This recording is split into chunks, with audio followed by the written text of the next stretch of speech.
डाकलिया परिवार के पूरे 6 सदस्यों सहित 2 अन्य लोगों ने ली दीक्षा। राजनांदगांव शहर में 27 जनवरी गुरुवार का दिन जैन समाज के लिए ऐतिहासिक महत्व और सुर्खियां वाला रहा। राजनांदगांव शहर के जैन बगीचा पहली बार एक ही परिवार के सभी 6 सदस्यों के साथ अन्य 2 लोगों ने जैन साधु साध्वी की दीक्षा ग्रहण की है। अब ये भी सभी मनु साधु साध्वी के रूप में धर्म की अलख जगाएंगे।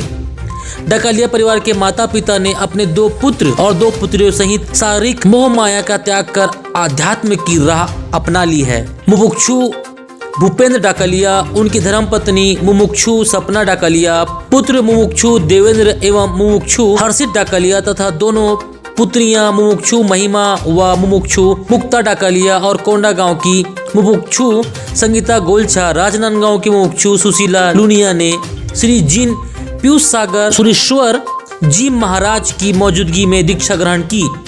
इस क्षण के साक्षी बनने की बड़ी संख्या में जिले भर के जैन समाज के लोग शामिल हुए। दीक्षा ग्रहण करने से पूर्व दीक्षार्थियों कहा कि दीक्षा का मार्ग सत्य और ईश्वर का मार्ग है, इसलिए वे इस मार्ग पर चल पड़े हैं। देखिए, सांसारिक जीवन में प्रभु की कृपा से, बड़ों के आशीर्वाद से कहीं कोई कमी नहीं थी। चाहे धन संपत्ति से बोल लीजिए, चाहे पारिवारिक बोल लीजिए, चाहे सामाजिक बोल लीजिए, सब जगह प्रभु की कृपा ऐसी बरसती है, सदैव हर पल साथ रहती थी कि संसार में ऐसा नहीं लगता था कि कुछ दुख के कारण दीक्षा ले रहे कि हम संसार में कोई चीज़ से दुखी है। धन संपत्ति एकदम पर्याप्त है, ऐसे कई सारे सब बिजनेस, अलग अलग व्यवसाय थे।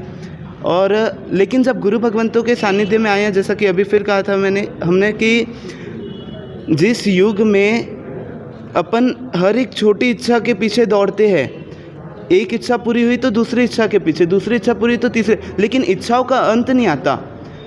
उस समय अपनी इच्छा ही ना रहे, इस इच्छा के पीछे जो चलते हैं वो होते हैं गुरु भगवान। और उनके जैसे जैसे निकट आते तो ऐसा लगता है कि मैं क्यों इतनी इच्छा करता हूँ, इतनी एक्सपेक्टेशन क्यों। एक्सेप्टेंस करना चाहिए। एक्सपेक्टेशन तो एक पशु जगत के जीव को भी रहती है कि मेरे को अच्छा खाने को मिल जाए, अच्छा रहने को मिल जाए, वही करना था। तो भगवान ने अपने को उसके लिए मानव जन्म नहीं दिया है। वो तो अपन पशु जगत में भी रह के अपने खाने की, रहने की, अपने परिवार की व्यवस्था सुचारू रूप से एक बार चला सकते थे।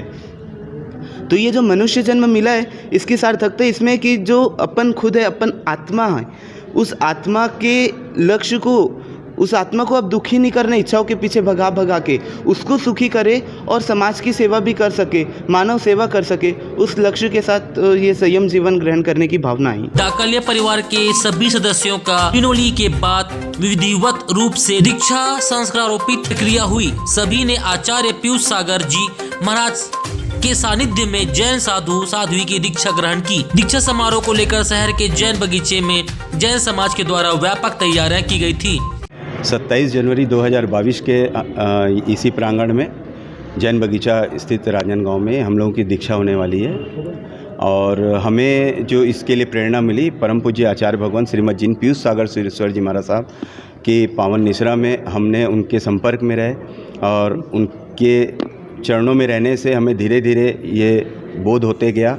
और हमने फिर एक डिसीज़न लिया कि नहीं, मानव जन्म मनुष्य भाव जो मिला है इसे सार्थक करने का इससे अच्छा उपाय और कुछ नहीं है। इसलिए हमने अपनी आत्मा को गुरु चरणों में समर्पित कर दिया। दीक्षा समारोह के आयोजन में देश प्रदेश सहित जिले भर से श्रद्धालु पहुंचे थे। राजनांदगांव से संजय सोनी की विशेष रिपोर्ट।